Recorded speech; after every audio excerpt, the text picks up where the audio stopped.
சட்னி ஒரு முறை இப்படி செஞ்சு பாருங்கள். 2 இட்லி சாப்பிட்றவங்க கண்டிப்பாக 6 இட்லி சாப்பிடுவாங்க. ரொம்ப டேஸ்டியாக இருக்கும், ஈஸியாகவும் செய்யலாங்க. ஹெல்த்தியான ரெசிபி. கண்டிப்பாக செஞ்சுட்டு உங்கள் ஃபீட்பேக் எனக்கு ஷேர் பண்ணுங்கள். ஃபஸ்ட்டு ஒரு பேனில் 1/4 கப் அளவுக்கு வேர்க்கடலை சேர்த்துட்டு நல்லா வறுத்துக்கோங்க. இந்த வேர்க்கடலை நம்ம லோ டு மீடியம் ஃப்ளேமில் ட்ரை ரோஸ்ட் பண்ணணும். எண்ணெய் எதுவுமே சேர்க்காதீங்க. முன்னாடியே வறுத்த வேர்க்கடலை இருந்துச்சுன்னா இந்த சட்னி நீங்கள் ஒரே நிமிஷத்தில் செஞ்சு முடிச்சிடலாங்க. பாருங்கள், நல்லா வறுத்தாச்சு. இதை தனியாக மாற்றி வச்சுக்கோங்க.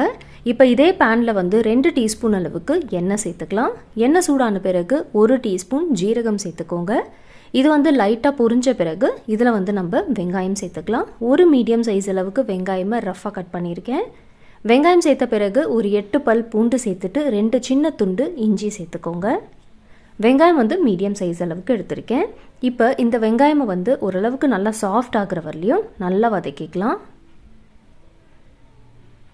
பாருங்கள், வெங்காயம் ஓரளவுக்கு நல்லா சாஃப்ட் ஆகிடுச்சு. இப்போ இந்த ஸ்டேஜில் காஞ்ச மிளகாய் சேர்த்துக்கலாம். ஒரு 7லேருந்து 8 காஞ்ச மிளகாய் சேர்த்துக்கோங்க. காரம் அதிகமாக இருந்தால் நல்லாயிருக்கும் இந்த சட்னி. காஞ்ச மிளகாய் சேர்த்துட்டு ஒரே ஒரு நிமிஷத்துக்கு மீடியம் ஃப்ளேம் வச்சுட்டு நல்லா வதக்கிக்கோங்க. பாருங்கள், ஒரு நிமிஷம் நல்லா வதக்கியாச்சு. இப்போ இதில் ஒரு மீடியம் சைஸ் அளவுக்கு தக்காளியை ரஃபாக கட் பண்ணிவிட்டு சேர்த்துக்கோங்க. வெங்காயம் தக்காளி ரெண்டுமே மீடியம் சைஸ் அளவுக்கு ஒன்றே எடுத்திருக்கேன்.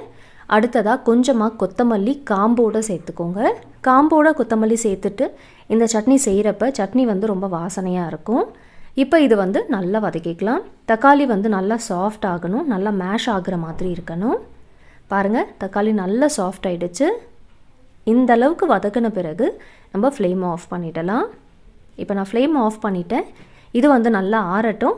நல்லா ஆறின பிறகு ஒரு மிக்ஸி ஜாரில் சேர்த்துக்கலாம்.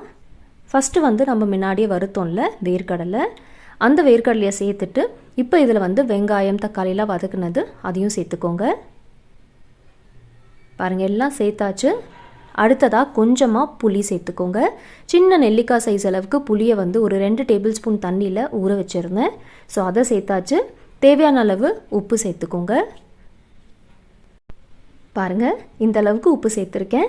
இப்போ இதில் தேவைப்பட்டால் கொஞ்சமாக தண்ணி சேர்த்துட்டு அரைச்சிக்கோங்க. அரைக்கிறப்ப ரொம்ப ஸ்மூத்தெல்லாம் அரைக்காதீங்க, லைட்டாக கோர்ஸாக இருக்கட்டும், அப்போ தான் நல்லாயிருக்கும். பாருங்கள், அரைச்சிட்டேன். இந்த மாதிரி அரைச்சிக்கோங்க. இப்போ இதை ஒரு பவுலில் மாற்றிக்கலாம். சட்னி அரைக்கிறப்ப நான் அதிகமாக தண்ணிலாம் சேர்க்கலைங்க. ஒரு 2லேருந்து 3 டேபிள் ஸ்பூன் அளவுக்கு தான் தண்ணி சேர்த்துருக்கேன். கொஞ்சம் திக்காக தான் நான் அரைச்சிருக்கேன். உங்களுக்கு வேணும்னா நீங்கள் அதிகமாக தண்ணி கூட சேர்த்துட்டு அரைச்சிக்கலாம்.